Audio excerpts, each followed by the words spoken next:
Gobeithio chi gael wsos dda a bod Duw wedi bod yn agos at chi gyd yn ystod yr wythnos. Croeso hefyd os ydych chi'n ymuno adre, da ni'n falch o gael eich cwmni chi ac yn gweddio bydd Duw yn eich bendithio chi wrth i ni addoli efo yn gilydd. Cwpl o gyhoeddiadau ar y dechrau. Mi ddylen nhw dyna fo ysgol Sul yn ystod yr oedfa'r plant cynradd. A wedyn heno, da ni'n edrych eto ar ddelweddau'r eglwys Dafydd sydd yn arwain heno. A wedyn, mae eisiau i ni ddarllen os oes gynno ni amser. Dwi'n meddwl bod gynno ni amser yn does. Ioan 15 bennod, adnod 1 mlaen i 17. Ioan 15, adnod 1 i 17. Wedyn, nos Fercher, cwrgweddi fan yma, a wedyn Sul nesa mae Steffan yn harwain ni yn y bore, a mi bydd Rhodri'n arwain ar astudiaeth yn y nos Sul nesa. Dwi'n credu mae dyna'r prif gweddiadau da ni anfon yn cofio at bawb sydd ddim yma. Gwenan a Fyna'n ddiolchgar am eich gofal chi a concern. Oedd Gwenan di gobeithio bod yma. Mae wir chi bod yma. Mae mis Tachwedd ers iddi gael bod mewn oedfa efo ni. Wedyn mae'n colli hynny. A wedyn, da ni'n anfon yn cofio'n arbennig at Olwen hefyd yn parhau i gofio am. Beth am i ni gyd ddarllen sawl efo gilydd. Sawl 93. Mae'n sawl fer, ond mae'n sawl addas, dwi'n meddwl, wrth i ni gychwyn yn haddoliad.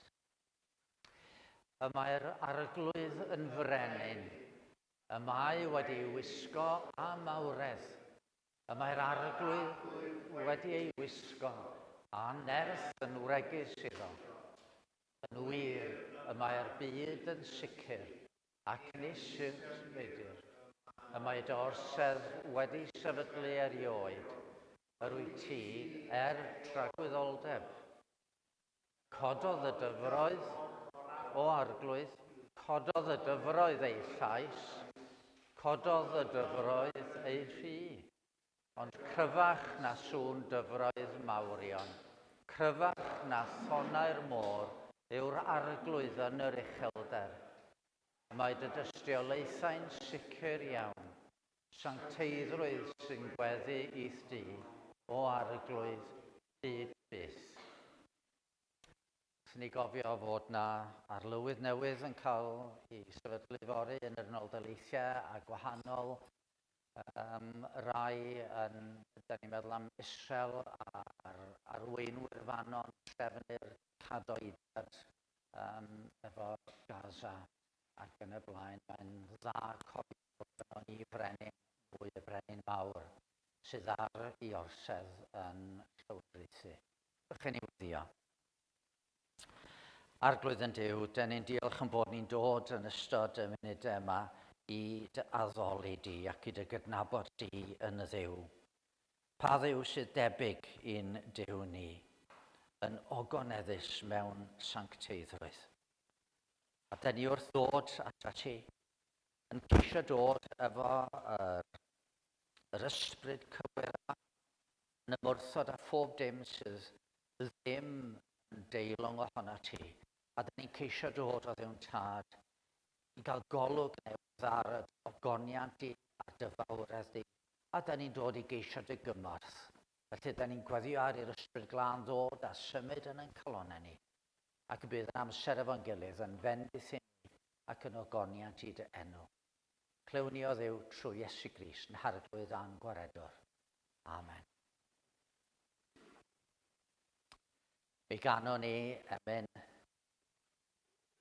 Oherwydd mod i ddim yma mor aml a hynny dwi allan y pregethu. Dwi'n cael canu ambell beth mor aml a hynny. A dyma un o'r rhai dwi'n hoff ohoni. Fennaid bod. Bendithiad y grawdwr.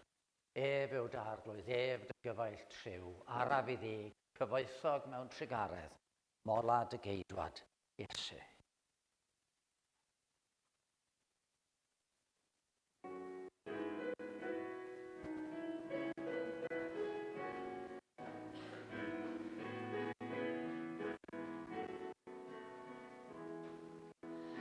Benaid cod bendithiad y greawdwr, ef yw darglwydd, ef dy gyfaill triw.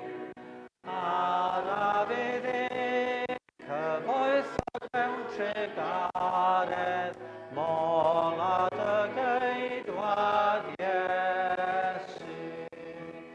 Brenin gras a'i gariad anorchfygol, bara byw, ca popeth ynddo fe.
Dwi am ddarllen bore yma o lyfr Genesis o'r bennod gyntaf, hanes creu y byd. Yn y dechreuad, creodd Duw y nefoedd a'r ddaear. Roedd y ddaear yn afluniaidd ar wyneb y dyfroedd. A dywedodd Duw, bydded goleuni. A panodd Duw y goleuni oddi wrth y tywyllwch. Galwodd Duw y goleuni yn ddydd a'r tywyllwch yn nos, a bu hwyr, a bu bore y dydd cyntaf. Yna dywedodd Duw, bydded ffurfafen yng nghanol y dyfroedd yn gwahanu dyfroedd oddi wrth dyfroedd. A gwnaeth Duw y ffurfafen a gwahanodd y dyfroedd oddi dani, oddi wrth y dyfroedd uwchlaw iddi. A bu felly. Galwodd Duw y ffurfafen yn nefoedd, a bu hwyr a bu bore yr ail ddydd. Yna dywedodd Duw, casgler ynghyd y dyfroedd dan y nefoedd i un lle ac ymddangosed tir sych. A bu felly. Galwodd Duw y tir sych yn ddaear a chronfa'r dyfroedd yn foroedd. A gwelodd Duw fod hyn yn dda. A dywedodd Duw, driged y ddaear dyfiant, llysiau yn dwyn had a choed dir ar y ddaear yn dwyn ffrwyth a had ynddo. yn ôl i'r rhywogaeth. A bu felly, dygodd o ddeiar dyfiant. Llysiau yn dwy'n had yn ôl i'r rhywogaeth, a choed yn dwy'n ffrwyth a had ynddo yn ôl i'r rhywogaeth. A gwelodd Duw fod hyn yn dda, a bu hwyr a bu bore y trydydd dydd. Yna dywedodd Duw, bydded goleuadau yn ffurfafen y nefoedd i wahanu'r dydd oddi wrth y nos, ac i fod yn arwyddion i'r tymhorau a hefyd i'r dyddiau a'r blynyddoedd. Bydded iddynt fod yn oleuadau yn ffurfafen y nefoedd i oleio ar y ddeiar. A bu felly. Gwnaeth Duw ddau olau mawr, y golau mwyaf i reoli'r dydd a'r golau lleiaf y nos, a gwnaeth y sêr hefyd. Ac osododd Duw hwy yn ffurfafen y nefoedd i oleio neu'r goleuni oddi wrth y tywyllwch. A gwelodd Duw fod hyn yn dda, a bu hwyr a bu bore y pedwerydd dydd. Yna dywedodd Duw, heigied y dyfroedd o greaduriaid byw, ac yw chlawr ddeiar ehered adar ar draws ffurfafen y nefoedd.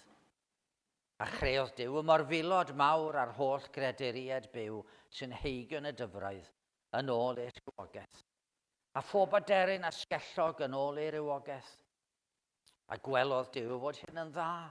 Bendithiodd Duw hwy a dweud, byddwch ffrwythlon ac amlhewch a llanwch ddyfroedd y moroedd a lluosoged yr adar ar y ddeiar. A bu hwyr a bu bore y pumed dydd. Yna dywedodd Duw, dyged y ddeiar greaduriaid byw yn ôl i'r rhywogaeth, anifeilied, ymlusgied, a bwystfilod gwyllt yn ôl i'r rhywogaeth. A bu felly. Gwnaeth Duw y bwystfilod gwyllt yn ôl i'r rhywogaeth a'r anifeilied yn ôl i'r rhywogaeth, a holl ymlusgiad y tir yn ôl i'r rhywogaeth. A gwelodd Duw fod hyn yn dda. A dywedodd Duw, gwnawn ddyn ar ein delw, yn ôl ein llun ni i lywodraethu ar bysgod y môr a'r adar yr awyr, ar yr anifeiliaid gwyllt, ar yr holl ddeiar, ac ar bopeth sy'n ymlusgo ar y ddeiar. Felly creodd Duw ddyn ar ei ddelw ei hun, a'r ddelw Duw y creodd ef, yn wryw ac yn fenyw y creodd hwy. Dyma air yr arglwydd. Reit, blant ych chi am ddod ymlaen am funud bach.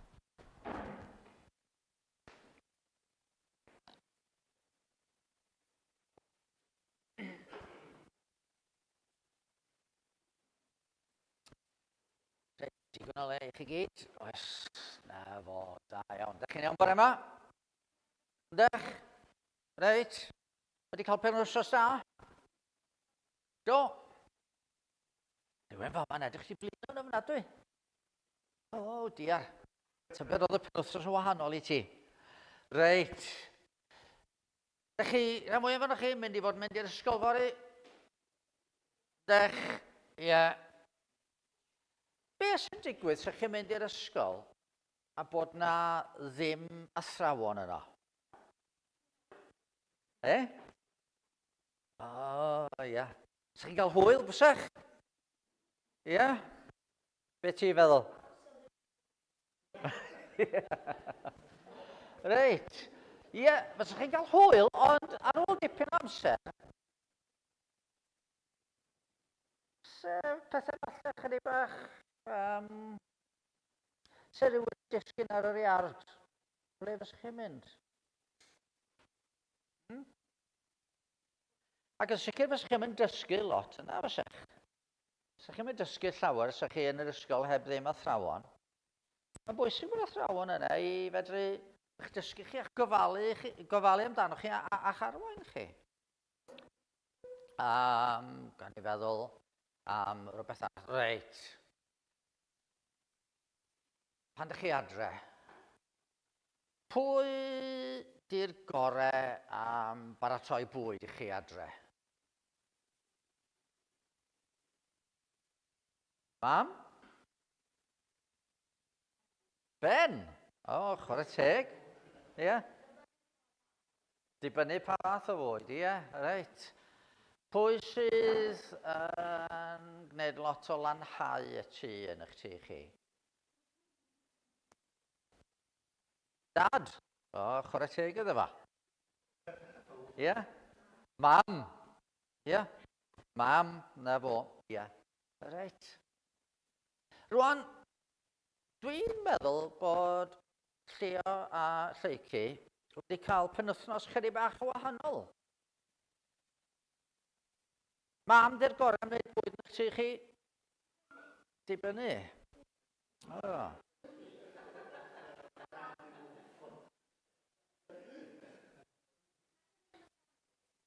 O, reit. Na fo. Oce. A'n y penwythnos yn wahanol, achos bod mam wedi mynd ffwrdd. Di? Mam di bod ffwrdd, reit. O, reit. Efo. Wel, efo mam i ffwrdd. Oeddech chi'n cael y tŷ chi'ch hunain? Na? Oeddech chi'n cael gwneud pethau, oeddech chi ddim yn cael gwneud pan oedd mam adre? Reit. O, ie. Oedd na rhywun yn gofalu amdano chi gan bod mam i ffwrdd? Oedd? Dwi'n disgwyl i ti ddweud taid a nain rwan, ond dad oedd yn gofalu amdano. Ie. Mae cael rhywun i ofalu amdano ni weithiau mae'n teimlo fel sen nhw'n niwsans, ond yn braf cael rhywun i ofalu amdano ni, ynddi? Rwan, oedd gan Iesu lot o rai oedd yn ei ddilyn o, ond oedd na 12 ffrind special ganddo fo'n doedd. Oedd na 12 disgybl. A dyma Iesu'n dweud wrthyn nhw, dwi'n mynd i'ch gadael chi. Ac oedd nhw, hold on wan, ti'n mynd ffwrdd? Be da ni'n mynd i wneud? Achos bob tro oedden ni eisiau dall rhywbeth oedden ni'n dod at ti a gofyn. Bob tro oedd gynnon ni broblem oedden ni'n dod at ti a gofyn. Ond wyt ti'n mynd ffwrdd? A sut da ni'n mynd i fod? Ble gawn ni help? Be da ni fod wneud? Bydd neb yn gofalu amdano ni fel wyt ti wedi gofalu amdano ni. Mae Iesu'n dweud, peidiwch â poeni. Mod i'n mynd ffwrdd, i ddeud i gwir, mae beth da mod i'n mynd ffwrdd, achos beth sy'n mynd i ddigwydd ydy, dwi mynd i ofyn am i rywun arall dod i ofalu amdano chi. A os gewn ni'r adnod nesaf, i fyny, bydda i gofyn i'r tad, medda fo, a bydd o'n rhoi un arall, bydd yn sefyll gyda chi, neu mae'r gair sy'n cael ei gyfieithu fel sefyll gyda chi, mae hefyd yn gallu golygu eich arwain chi. Bydda i'n rhoi un arall fydd yn sefyll gyda chi ac yn aros gyda chi am byth, sef yr ysbryd sy'n dangos y gwir i chi. A Duw'n deud, neu oedd Iesu'n deud, bod o'n mynd i ofyn i'r tad, a oedd o'n mynd i anafon un arall, rhywun fath a fo, ond chydig bach yn wahanol, achos oedd Iesu ddim ond yn gallu bod mewn un lle ar un tro. A mae'r un arall sydd yn dod yn gallu bod efo chi ble bynnag byddwch chi, ac efo pob un ohonoch chi, wrth i chi fynylu ni. A'r un arall neu oedd yr ysbryd glân. A dyn ni'n sôn lot am yr ysbryd glân yn y capel, a ni'n cofio weithiau ni'n sôn am y tad, y mab a'r ysbryd glân. A'r ysbryd glân, mae o fel Iesu Grist yn dod i'n harwain ni, i'n helpu ni, ddeall y Beibl, i'n helpu ni i wybod beth i wneud. Mae'r ysbryd glân ar gael i bob un sy'n credu yn yr arglwydd Iesu Grist. I ddweud y gwir, mae o yn deud yn y Beibl bod yr ysbryd glân yn dod i fyw yn cronau ni. A mae hynny yn rhywbeth rhyfeddol yn wir yn dydy, bod yr ysbryd glân dod i fyw yn calonnau ni. Felly, Pan da ni'n meddwl am yr ysbryd glân, yn sôn am yr ysbryd glân, meddyliwch amdano fo fel y ffrind sydd wedi dod oddi wrth Dduw i ofalu amdano ni. Iawn? Wel, dwi am i chi gael llygyd, dwylo fo'ch gilydd, a dwi'n mynd i weddio sydyn a wedyn gewch chi fynd nôl. Arglwydd yn Duw, da ni'n diolch dy fod ti yn gofalu amdano ni. A da ni'n diolch mae'r arwydd mawr dy fod ti'n gofalu amdano ni, dy fod ti di anfon Iesu Grist i'r byd i farw drosto. Ond o ddim jyst bod ti di anfon Iesu Grist. Da ni'n diolch dy fod ti hefyd wedi anfon yr ysbryd glân rwan, i fod efo pawb sydd eisiau dilyn yr arglwydd Iesu, i ofalu amdano ni, i'n arwain ni ac i'n helpu ni i dy ddilyn di'n iawn. Ti'n derbyn y diolch trwy Iesu Grist arglwydd. Amen. Reit, mewch nôl i eistedd fawr.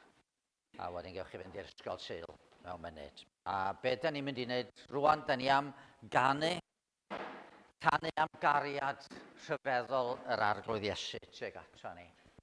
Fel fflamau, yr ail bennill di hwnna, mi ddyle fod yna bennill arall gen ni. Efo, pa feddwl, pa madrodd, pa ddawn, pa dafod a thosod i mas, mor felys, mor helaeth, mor llawn, mor gryf yw ei gariad a'i ras. Cariad Iesu Grist mor rhyfeddol bod o di marw trosto ni. Ac ar ôl marw trosto ni, mynd nôl at y tad, mod i danfon i ffrind gorau fo fel petai yr ysbryd glân i bod yma efo ni. Anfon ni o'n gilydd.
Gadewch i ni droi at yr arglwydd mewn gweddi, gadewch i ni weddio.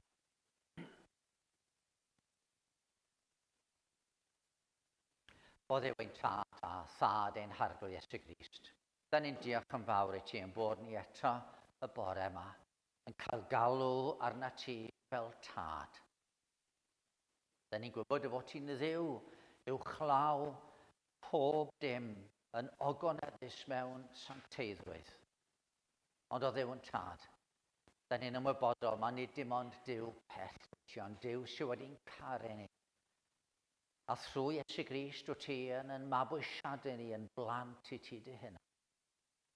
A ni'n cael dy alw di yn arglwydd, yn feistr, ond hefyd yn dad, sydd â gofal rhyfeddol dros ei blant.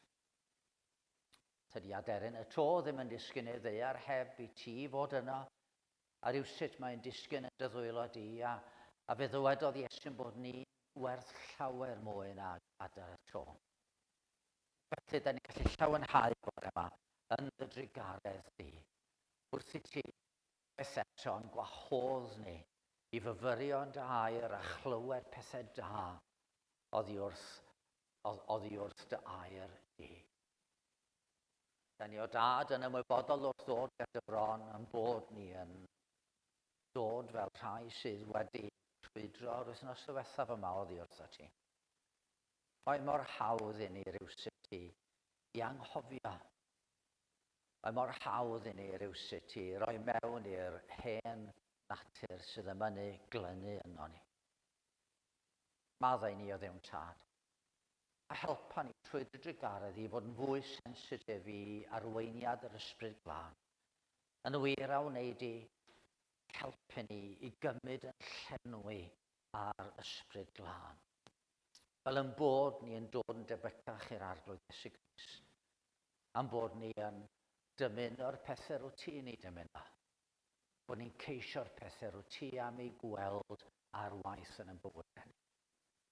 Bod ni o ddim tad yn cael bod yn oleuni yn y byd, fel ag rwyt ti yn oleuni i ni yn Iesu Grist. Ac mwyn hyn, den gweddio bore yma bydde di'n siarad efo ni trwy'r gair. Gad i'r gair y bore yma ddim tad fod bob un ohono ni yn fwyd i'n heneidyn. Helpa ni ddeall, helpa ni werthfawrogi, helpa ni glywed o ddim tad, bethau da oddi wrth i ti. A ras i ni hefyd, neu jyst i glywed, ond i gymryd o mewn, i fedru gymhwyso fo, i fedru gweithredu ar sail yr hyn da ni wedi i glywed. Da ni cyflwyno i ti bob un sy'n annwyl yn golwg, os oes yna faich arbennig ar yn calonau, da ni'n rhoi'r baich yn y di. A da ni'n gweddio ddim tad. Y bydde di yn iachau y rhai sy'n dioddef iechyd. Bydde di'n calonogi'r rhai sydd yn isel i ysbryd. Bydde di yn arwain y rhai sydd mewn dryswch. Y bydde di o ddim tad yn dda tuag at dy blant yn ôl da ddewyd. Clyw yn gweddio dad. A chynorthwyo ni wrth i ni symud ymlaen i fyfyrion dair achos bod ni'n gweddio'r cyfan trwy Iesu Grist. A harglwydd a'n gwaredwr da. Amen.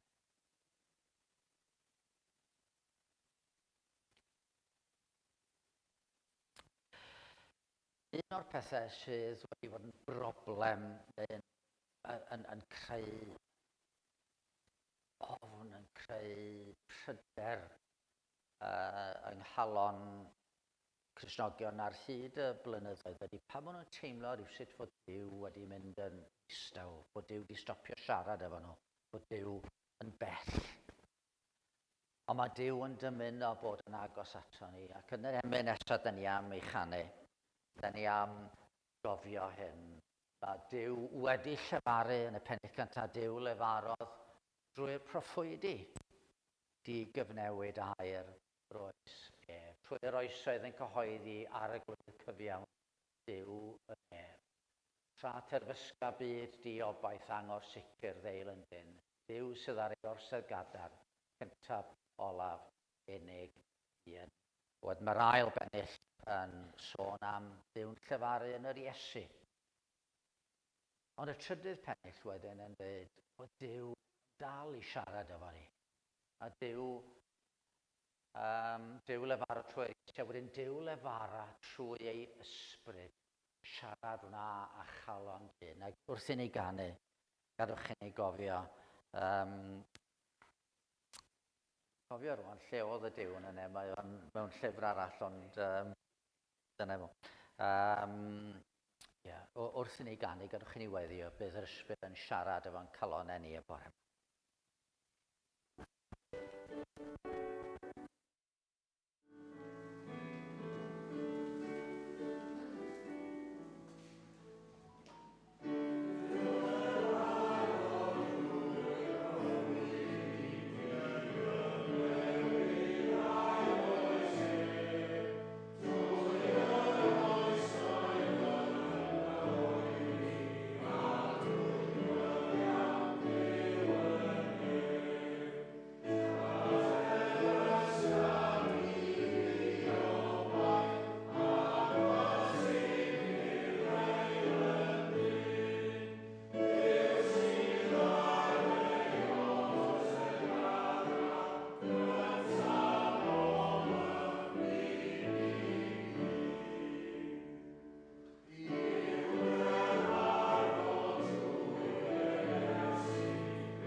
Tysa rhywun yn gofyn I chi, beth sy'n gwneud Cymru yn special? Beth sy'n gwneud Cymru yn unigryw neu'n wahanol? Be fysych chi'n dweud? Hanes yn gwlad ni? Yr iaith? Y diwylliant? Cynganeddu? Mae yna wahanol bethau a dyn meddwl, reit, mae hwnna'n gwneud Cymru yn special. Wedyn, neu be sydd efo plant? Be sy'n gwneud yn plant ni yn unigryw? Be fysen ni'n dweud, wel, mae hwn yn arbennig am yn plant ni. Yn gyffredinol, mae plant yn digon tebyg, ond I bob rhiant mae plentyn nhw'n special yn dydi. Mae'n unigryw. Ar wahân I bob arall. Yn ni'n hoffi meddwl am bethau sydd yn unigryw. So ni'n gofyn I chi, beth sy'n gwneud Cristnogaeth yn unigryw? Tybed be fyddech chi yn dweud? Mi fydd y rhai efallai'n dweud Iesu Grist. Dyna sy'n Grist.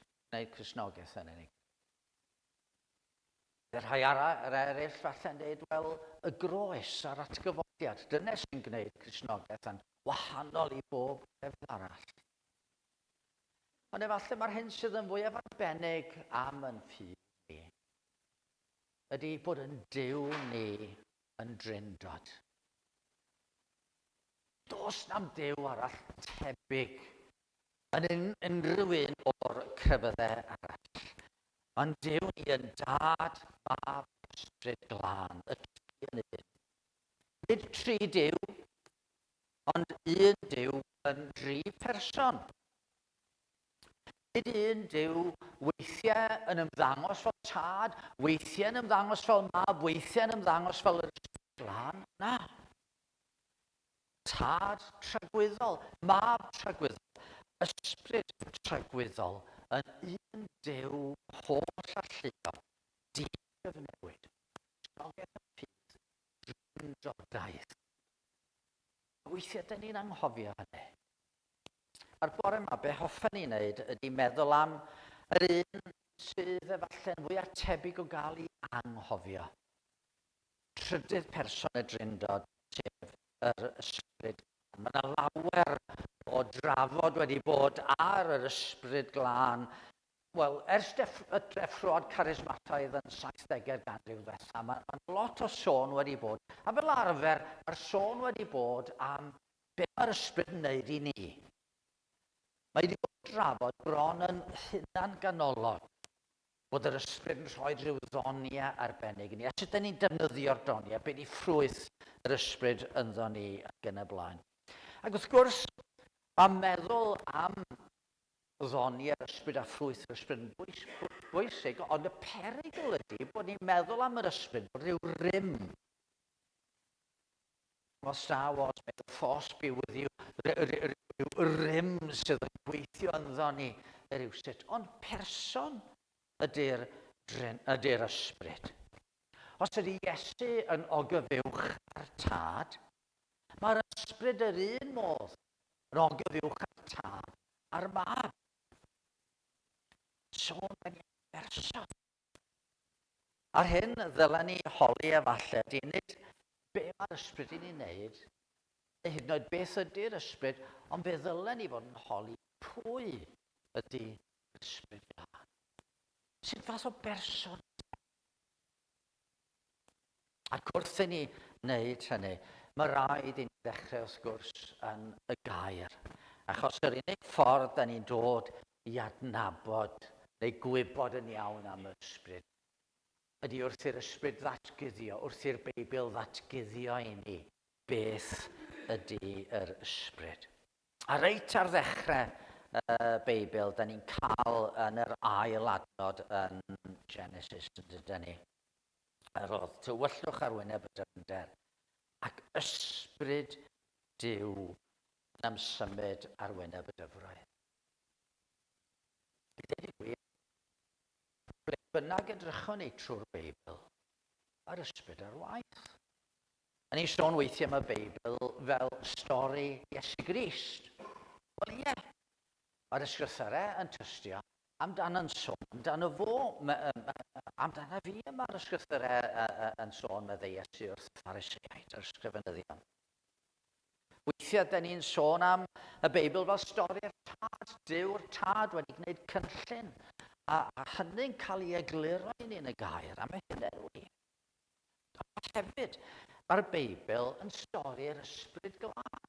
Ar y dechrau fel hyn, da ni'n ei weld o, reit yn y benod ola, un o'r pethau ola sydd yn, da ni'n clywed amdano fod yr ysbryd yn dweud, tyred. A fan yma, mae'n ddarlun hyfryd o'r ysbryd glân yn ymsymud ar wyneb y dyfroedd. Mae cyfeithiadau Saesneg, nifer o'r cyfeithiadau Saesneg, bod bethau nhw'n sôn amdano'r ysbryd, ran uwchben y dyfroedd. Wrth ni fel mae'r ysbryd yn creu fan yma. Be mae'r hofran yma yn ei awgrymu i chi a fi? Y hofran i mi yn awgrymu fel aros am rhywbeth. Aros am rhywbeth. Roedd o ddaear yn afluniaidd a gwag a thywyllwch ar wyneb y ddaear. Ond bwriad Duw oedd bod y ddaear yn cael ei llenwi a goleuni ac a gogoniant. A dyma'r ysbryd yn hofran fel bethau'n disgwyl wrth y tad. Am i'r tad ddeud, a dyma'r gair yn llefaru.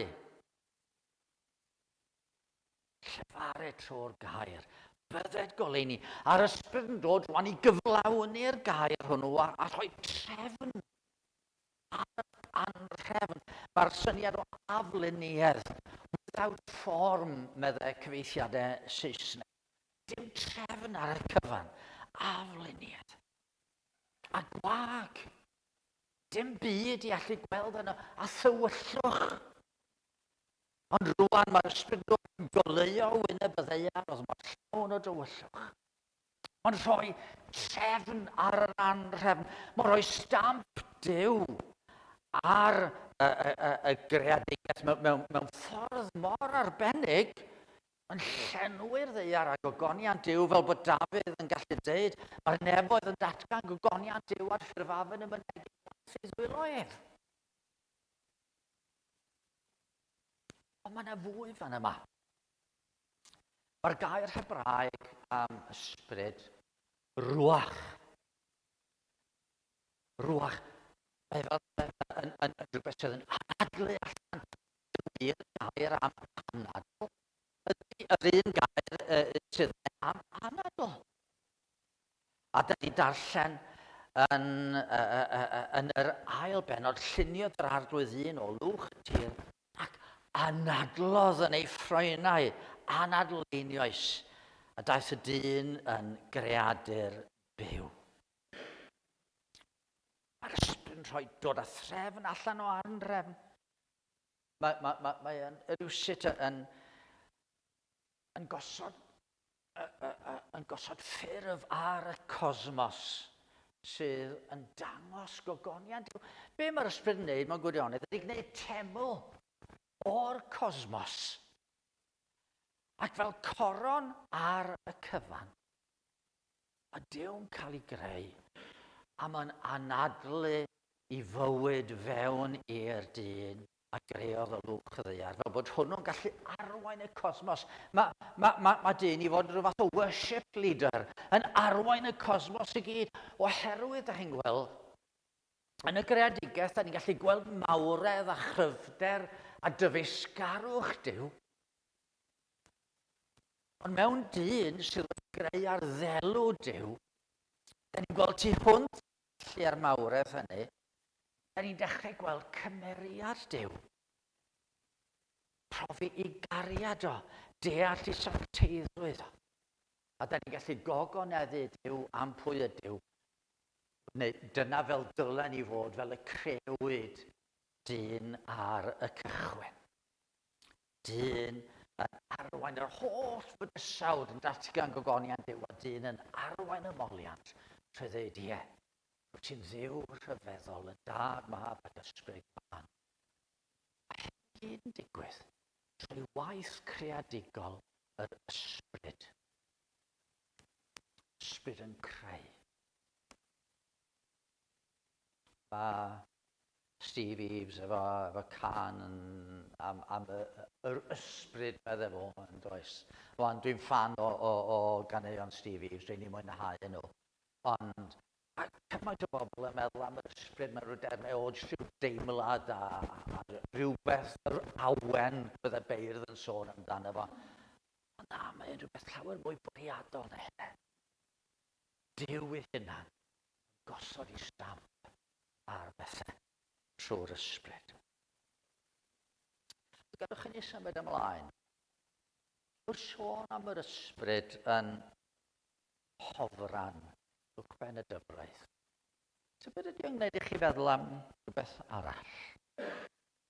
Dyn ni newydd fod yn dathlu'r geni. Wrth gwrs, yn yr hanes hwnnw, un o'r pethau mwyaf arbennig ydy'r hyn sy'n digwydd i Mair, wrth iddi ddod yn fam i'r baban Iesu. Am yr ysbryd glân ar y nawdoliad.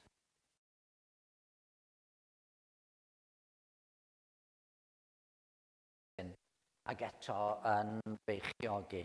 Yn y lleill, Sara, Ruth, Anna, Elizabeth a rhai eraill, be oedd yn bod yn honno oedd naill bod nhw'n rhy hen i fedru cael plant neu bod nhw rhywsyd wedi methu cael plant efo'i gwir. Ond mae Mair yn methu cael plentyn achos i bod hi ddim wedi cael cyfathrach a dyn. Mae'n dal yn wyryf. Mae'n forwyn. Gy bawb sy'n dweud, wel, bydde neb yn oes ni yn credu bod y fath beth yn bosib. Doedden nhw'n yn credu bod y fath beth yn bosib, y pryd hynny chwaith. Neu pan glywodd Joseph bod Mair yn disgwyl, yn anturio be oedd yn feddwl, oedd mae wedi bod yn anffyddlon, ac oedd am i rhoi i ymaith. Ac oedd Mair wedyn, pan nath Gabriel ddod y deud wrth i ti'n mynd i fod yn feichiog, a mae'n dweud, wel, dim y dat, mae'n bosib. A fe ne ddim wedi priodi, ddim wedi bod efo dyn. Sut y digwydd hyn gan nad oedd wedi cael cyfathrach a gŵr? A tebodd yr angel hi. Daw'r ysbryd glân arnat, a bydd y nerth gofyrchaf yn dy gysgodi yn hofran dros o ti. Am hynny gelwyr y plentyn y genhedlir yn sanctaidd, Mab Duw. Bydd yr ysbryd yn hofran drosod ac yn urgelwch a thywyllwch a gwagedd dy groth di. Bydd rhywbeth rhyfeddol yn digwydd. Bydd o'n creu yn urgelwch dy groth fywyd newydd. Bydd y gair tragwyddol yn dod yn gnawd, cael ei genhedlu yn ddihi yn ôl cynllun ac ewyllus y tad. A'r ysbryd glân yn dwyn bywyd a goleuni a llawnder lle nad oedd cyn hynny. Oedd o'n creu teml yma ar y ddaear ar gyfer y Duw byw, ar gyfer y gair tragwyddol. A da ni'n gwybod bod yr ysbryd ar waith yn gyson o gwmpas a thrwy fywyd Iesu. Wrth broffwyd o amen i Ioan Fydyddiwr, dyma Gabriel yn deud wrth Zacharias, llenwyd ef ar ysbryd glân i yng-nghroth ei fam. A phan greiddodd Mair gartref Elizabeth, mae Ioan yn llamu yn y groth. Elizabeth gael ei llenwi ar ysbryd, a Mair yn gorfleddu yn ei ysbryd. Ond nid cael ei lenwi ar ysbryd oedd Iesu mewn gwirionedd. I greu o'r newydd rhywsut, i genhedlu yn Mair. A wedyn mae'r un ysbryd yn arwain Simeon i'r deml gan ei ysbysu, na welai farwolaeth nes iddo gael gweld yn einiog yr arglwydd. Ac wrth iddo dyfur oedd yr ysbryd yn parhau fod yn gymar cyson ar waith yn ei bywyd. Meddyliwch, mae Mae Luc ar ddiwedd yr ail bennod yn deud hyn am y plentyn Iesu. Yr oedd Iesu'n cynyddu mewn doethineb a mae'n tolu, a ffafr gyda Duw a'r holl bobl. Sut oedd Iesu'n gallu cynyddu mewn ffafr gyda Duw? A nid oedd Duw wrth ei bodd efo Iesu, sut fedre fo gynyddu mewn ffafr gyda Duw? Wel wrth ei fe, oedd yr ysbryd ar waith yn ei fywyd a oedd o'n gwrando ar yr ysbryd, oedd o'n nefuddhau'r ysbryd, ac oedd hyn yn plesio ei dad. Gyfn ni roed o fel yna. A mae Iesu ar ddechrau ei weinidogaeth yn mynd i gael ei fedyddio gan Ioan Fedyddiwr. Ac wrth iddo godi o'r dŵr, mae yna lais y tad yn dod. Hwn yw fan o'r fab yn hwn y bodlon. A be mae'r ysbryd yn dweud? Ysbryd disgyn yn hofran drosto fo fel colomen. Ac yn gorffwys arno fo. Ysbryd yn hofran ac yn cychwyn rhywbeth newydd. Mywyd Iesu, y weinidogaeth rhyfeddol yma. Oedd yn mynd i arwain yn y pen draw at y groes. A hyd yn oed pan ddawn ni at y groes, be ydyn ni'n deud ar y groes sydd yn digwydd? Mae Duw, fel petai yn ymhellhau oddi wrth Iesu. Mae Iesu wedi gwisgo'n pechodau ni, a mae'n cael ei gosbi am yn pechodau ni. Mae Duw'n edrych ar Iesu, a mae'n gweld yn beian ei gyd fel petai a mae Iesu'n gweithio allan fynyw, paham yn gydau waist. Ac eto, sut oedd Iesu wedi gallu mynd i'r fan ohono? Mae'r llythyr at yr Hebreaid yn deud fel hyn. Sôn am Iesu, yr hwn a'i hoffrymodd ei hun trwy'r ysbryd tragwyddol yn ddynam i Dduw. Yr ysbryd glân oedd wedi cynorthwyo Iesu a'i alluogi fo i fynd ymlaen i'r groes a rhoi hyn yn aberth drosto ni. A'r ysbryd, da ni byth yn cael y tad yma ar ysbryd yn gweithredu ar wahân i'w gilydd yn adden. Mae'n wastad efo ei gilydd yn gweithredu fel hyn. Mae'r ysbryd yn y penodoliad yn rhyfeddol. Yn cyflawn ni bwriad tad. Felly, ysbryd yn creu, ysbryd yn yr ymgnodoliad. Be am yr ysbryd glân a ni, chi a fi? Se rhywun yn gofyn ni, sut mae Duw wedi'n hachub ni? Peth cyntaf byddwn ni'n dweud ydy, mae wedi anfon ei fab i'r byd i farw ar y groes drosto ni. Problem fawr ni ydy pechod, a mae Iesu wedi dod i ddelio efo'r broblem honno trwy gymryd yn lle ni ar y groes. A diolch am y groes. Diolch am yr iawn a'r aberthroddwyd drosto ni.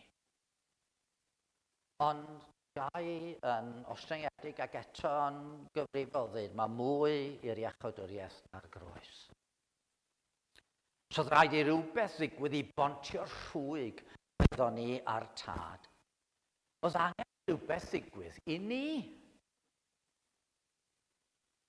Os oedd y ddaear yn afluniedd a gwag yn y dechreuad, be fedrwn ni ddeud amdano ni wrth natur yn ysbrydol?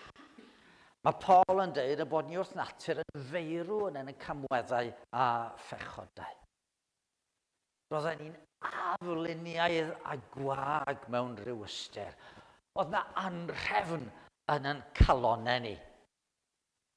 Oedden ni'n fyw yn yr ystyr bod ganddo ni gyrff oedd yn symud a'r gwaed yn llifo a gallwn ni siarad a chwarae a meddwl a dawnsio a gwneud pob math o bethau.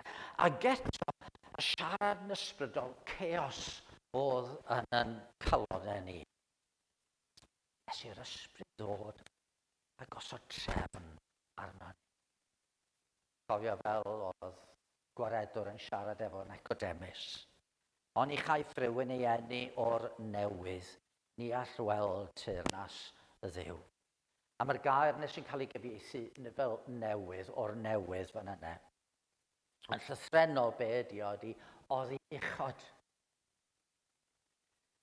O'r ddeiar, da ni wedi cael yn genu'n bechaduriaid.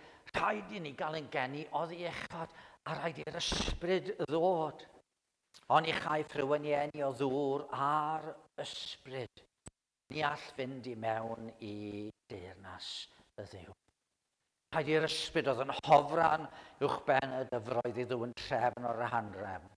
Oedd yn hofran uwch maer i genhedlu bywyd yn ywyllwch i chorff. Oedd yn hofran uwch yr arglwydd Iesu wrth iddo fo ymroi ar gyfer i weinidogaeth. Rhaid i'r ysbryd yna hofran uwch yn pennau ni a gweithio yn ni i anadlu bywyd newydd fel yr anadlodd o i'r dyn oedd wedi greu o lwch y ddaear. Mae Ezekiel ym Menod 36 yn dweud, tunellaf ddŵr glân drosoch eich glanhau, a byddwch yn lân o holl aflendid ac o holl elunad. A byddwch chi galon newydd a bydd ysbryd newydd ynoch. Tynaf allan ohonoch y galon garreg a gof i chi galon o gyd. Genio ddŵr ar ysbryd, dŵr glân, golchi ni o'n pechodau. Yr ysbryd i ddod, rhof ysbryd ynoch a gwneud i chi ddilyn fy neddfau a gofalu cadw fy ngorchmynion. A wedi dod i ddwy'n goleuni lle roedd tywyllwch, dod â threfn lle roedd anrhefn, i'n sancteiddio ni a dod y bywyd lle roedd marwolaeth yn teyrnasu. A mae beth rhyfeddol ydy. Bod Crist yn dweud bod yr ysbryd mynd i bod yno ni, gwneud i gartref yn ddoni. A ni'n meddwl am Iesu'n dweud wrth y ddisgyblion ar ddechrau Pennod 14, dwi'n mynd i baratoi lle i chi, dwi'n mynd i wneud cartref i chi yn efoedd. Ond mae'r ysbryd yn dod a gwneud gartref yn ddoni.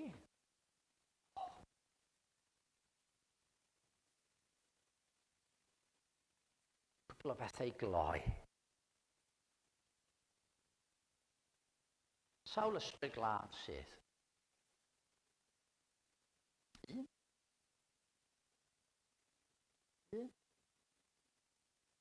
Hynny'n golygu, mae'r un ysbryd glân oedd llenwi yr arglwydd Iesu iddo fod glawni i weinidogaeth.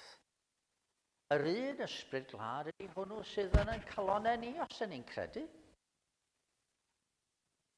Yr un Duw tragwyddol sydd wedi gwneud i gartref ynddo ni. Mae Iesu yn ei osod mewn termau felly. Wrth i chi fy ngharu fi, wrth i chi fy nelu ni, mi fydda i a'r tad yn dod a gwneud yn cartref yno chi. Achos bod yr ysbryd glân yn dod i fod yn homemaker yn ein calonau ni ac yn ein bywydau ni. Os da ni'n Gristnogion heddiw, mae'r ysbryd glân wedi ymgartrefu yno. Nid ym byd y cnawd yr ydych, medda Paul wrth yr Rufeiniaid, ond yn yr ysbryd, gan fod ysbryd Duw yn cartrefu yno chi. Fe bynnag sydd heb ysbryd Crist, nid eiddo Crist ydy. Ond i ddyle hynny'n syfrdanu ni. Ar yr un pryd, falle hyd yn oed yn dychryn ni. Duw i hynny yn nghalon ni. Ac eto, mi ddyle fo fod yn calonogi ni ydy. Yn calonogi ni yn fawr. Mae Duw yn nghalon ni. A mae hynny'n golygu beth bynnag sydd yn dod, mi ydw i rwan yn mynd i fedru cael cymorth Duw yn fy nghalon i gyflawni beth bynnag mae eisiau fi wneud. I wynebu beth bynnag mae eisiau fi wneud. Ie, perhodion ar ei glyn cysgod angau, nid ofnaf niwed, canys yr wyt ti gyda mi. Ac mewn gwirionedd, be syfaned i nid perhodion ar hyd, ond perhodion drwy glyn cysgod angau. Nid ofnaf niwed, canys yr wyt ti gyda mi. yr un ysbryd glân oedd ar waith yn cenhedlu'n gwaredwr ydy'r un ysbryd glân sydd yna ni. Waw. Jyst myfyriwch ar hynny am fydd hynny yn ddigon i'ch cadw chi yn rhyfeddu. Ond yr ail beth, ond i wyddach mae teml Duw ydych a bod ysbryd Dyw'n trigo ynoch, meddai Paul wrth y Corinthiaid. Mae hynny'n golygu? Mae hynny'n golygu mae diben yn bywyd ni ydy bod yn deml i Dduw. Yn fan lle mae Dyw'n cael i addoli, yn gyfwng rywsut i Dduw gael i ogoneddu. Diben pennaf dyn yw gogoneddu Duw a'i fwynhau'n tragwyddol. I fod yn sanctaidd. Da ni fod yn ffoi oddi wrth drwg. Da ni fod yn rywsut yn caru'r hyn sydd dda ac yn ein siŵr bod na ddim byd sydd yn anghywir, yn agos ato ni. Ond ni ydyn ni'n methu. Ac eto, mi ddylen ni fod am bryd ar fod lle. Dwi isio bod yn deml i Dduw. O'n i'n gwrando ar y radio, dydd Gwener, o'n i wedi gorau mynd i Gyboen i weld y meddygon, ac ar y ffordd nôl o'n i'n gwrando ar y radio ar ryw raglen lle rhywun yn dewis y cordiau. Ac un gan oedd hi wedi ddewis, oedd y linell oedd yn dod drosodd, do what you want. Do what you want to do. Ac o'n i'n meddwl, be dwi isio i wneud mewn gwirionedd? Dwi'n aml isio wneud pethau na ddylwn ni. Ond yn y bôn, dwi isio gwneud y Duw isio fi wneud. A gwaith yr ysbryd glân yn cymryd amser i newid cymeriad person. Mae'n cymryd amser i newid ffurf a habit pobl. Ac eto, mae Duw yn gallu gwneud hynny trwy ysbryd. Dyna be mae'r ysbryd glân eisiau wneud. A gallwn ni dristau'r ysbryd trwy wrthod ymateb a gwneud yr hyn sydd yn anghywir. Mi fedrwn ni gynyddu mewn ffafr gyda Duw a gyda'r ysbryd wrth ni wrando ar yr ysbryd. Ac wrth ni uddhau i'r ysbryd. Y trydydd beth i ni wneud, ni da ni rhyfeddu, mae'r un ysbryd glân ac oedd yn llenwi bywyd Iesu, oedd yn gosod trefn ar y greadigaeth i ddechrau, ydy'r ysbryd sydd yn clonau ni. Da ni'n deml yr ysbryd ac felly da ni yn brysio i gael yn sancteiddio, gofyn i'r ysbryd yn sancteiddio ni. Ond yn drydydd, da ni weithiau'n dweud mae'r ysbryd glân ydy'r un swyl o'r drindod. Dio ddim yn tynnu sylw ato fo'i hunan. Ond dyle hynny ddim stopio ni ddiolch i Dduw am yr ysbryd a gogoneddu'r ysbryd. Yn oedd Iesu pan oedd ar y ddaear, doedd o'm eisiau tynnu sylw ato fo'i hunan i bwynt o wrth iddo fo ddod i'r ddaear oedd gogoneddu'r tad. Ond da ni'n canmol yr arglwydd a da ni'n diolch am yr arglwydd a da ni'n canu emynu am yr arglwydd yn gyson. Does dim byd o'i le mewn diolch am yr ysbryd glân ac i hyd yn oed canu emynu am yr ysbryd glân a llawenhau a diolch i Dduw bod o wedi rhoi trydydd person y drindod. Oedd yn roedd ryfeddol i roed i fab i ni. Yr ail person, ond rwan mae'n rhoi y trydydd person i ni. A dylen ni fod yn caru'r person hwn sydd mewn gostyngeidrwydd wedi dod atom i hofran drosto ni ac i ymgartrefu yn y galon euog ddi. A'i phrydferthu ag asesau werthfawrdd ondiau'r nefoedd bri. Dyna agor y drws chydig bach ar berson yr ysbryd glân. Cybwch amser i feddwl, i fyfyrio, a rhoi lle i'r ysbryd. Gadwch chi newyddio. Diolch o arglwydd yn Duw am roi yr ysbryd glân. Da ni yn aml yn diolch am ei tiroi'r arglwydd Iesu o'r dad, ond hebyd ti hefyd roi'r ysbryd, fydden ni ddim wedi gweld be nath Iesu drosto ni. Fydden ni'n di deall pam bod Iesu di mynd i'r groes. Fydden ni ddim wedi gallu ymateb mewn ffydd i'r iachawdwriaeth. Felly diolch am yr ysbryd glân o Dduw Tad. Helpa ni ysgweli dy fod yn dda i roi lle i'r ysbryd, mwy o le i'r ysbryd. Yn wir, llenwa ni ad ysbryd, fel y byddwn ni'n gallu byw gogoniad i ti, a byw'n dragywydd y thi. Amen. Mi ganon ni i gloi. O Dduw rho i'w ysbryd. Ma hwnna ar un olwg chydig bach yn gamarweiniol os ydych chi'n Gristion. Mae Duw wedi rhoi ysbryd i ni.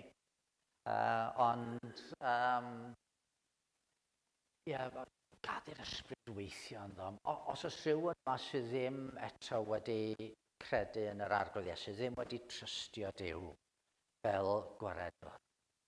Falle gallwch chi ddefnyddio'r pennill yma fel rhyw gri yn eich calon o arglwydd, plis. Gadw'r ysbryd glân weithio'n dda i roi mi galon newydd ac ysbryd newydd o mewn. O Dduw, rhoi'n ysbryd ddaw a gwres. Ysbryd ddaw am henad i'r nefoedd wen yn nes. Ysbryd sy'n goleuo, ysbryd sy'n dwhau, ysbryd sy'n puro, sancteiddio a dyfrhau. A'r ddau bennill sy'n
a bod i'r ras ein harglwydd Iesu Grist, a chariad Duw, a chymdeithas yr ysbryd glân, aros gyda'n ôl, yr awr hon hyd byth.